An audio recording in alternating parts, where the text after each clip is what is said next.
এবার যে ঘটনাটি ঘটেছে সেটি রীতিমতো অবিশ্বাস করার মতো একটি ঘটনা।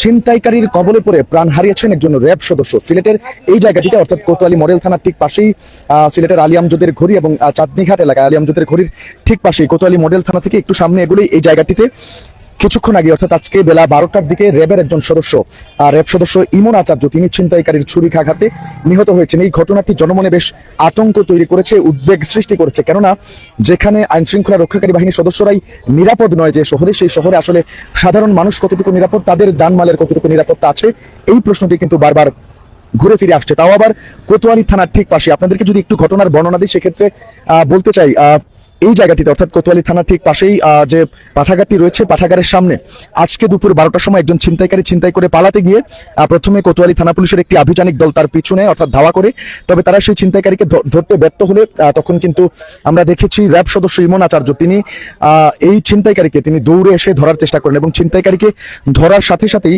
সেই ছিনতাইকারী কিন্তু তার বুকের ঠিক বাম পাশে যেখানে হৃৎপিণ্ড থাকে সেই জায়গাটিতে র্যাব সদস্যকে আঘাত করেন এবং তৎক্ষণাৎ অতিরিক্ত রক্তক্ষরণের কারণে তিনি ওসমানীতে নিয়ে যাওয়ার পরে আইসিইউতে চিকিৎসাধীন অবস্থায় মারা যান। এই ব্যাপারে আমরা একটু কথা বলবো। একজন প্রত্যক্ষদর্শী আছেন, ভাই কি ঘটনাটি ঘটেছিল একটু যদি ঘটনা আমরা দেখছি আপনার যে উনি আপনার ভিড় দেখে আমরা জায়গায় আসছিলাম, ওরা ওনাকে আমাদের সবাই সহযোগিতা করে আমাদের গাড়ি তুলে আমরা পাঠিয়ে দিয়েছেন যে মেডিকেলে, আমরা ওসমানী মেডিকেল। ওনার আইডি কার্ড দেখাইছে আপনার, উনি আপনার র্যাব সদস্য। জি, উনি কি ইউনিফর্মে ছিল? না, সিভিলে। সিভিলে এটা আমরা সঠিক আমরা বলতে পারবো না, কেন আমরা আপনার ছিলাম উনি আমরা গেছি আমরা গেছি আমরা পরে আপনার সিএনজি ড্রাইভার ছিল আরো দুইজন, পরে আমরা আপনার সবাই যে সহযোগিতা করে আমরা ওনাকে আমাদের আপনার সিএনজি তুলে দিয়ে দিছি এবং যে পুলিশ সদস্য একজন আপনার সিভিলে গিয়েছিল আরো ছিল, আপনাদের পোশাক অবস্থা গিয়েছিল আরো একজন ছিল। দর্শক শুনছিলাম, একটু ভাই আপনার সাথে একটু কথা বলি, একটু যদি বুঝে বলতেন। না, ভাইয়ের সাথে তো কথা বলছিলেন, এই ঘটনাটা ঘটেছিল একটু কি শুনলেন? যেটা উনি বলছে, আমি আসছিলাম বাসা থেকে, আসার পরে উনির মুখে এই ঘটনাটা শুনছি। তিনি সিভিল বেশে ছিলেন এখানে, উনি র্যাব ছিলেন, উনি সিভিল বেশে ছিলেন, উনি আমাকে বলছে, সেটা শুনছি। ধরতে চাইছিলাম মনে হচ্ছে।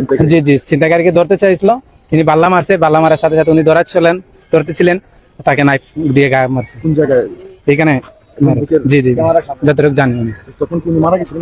জি না, এখানে সুস্থ ছিলেন, উনি আগুয়া দিছে, গাড়িতে তুলে দিছে, ওইখানে গিয়ে মারা গেছে মেডিকেলে।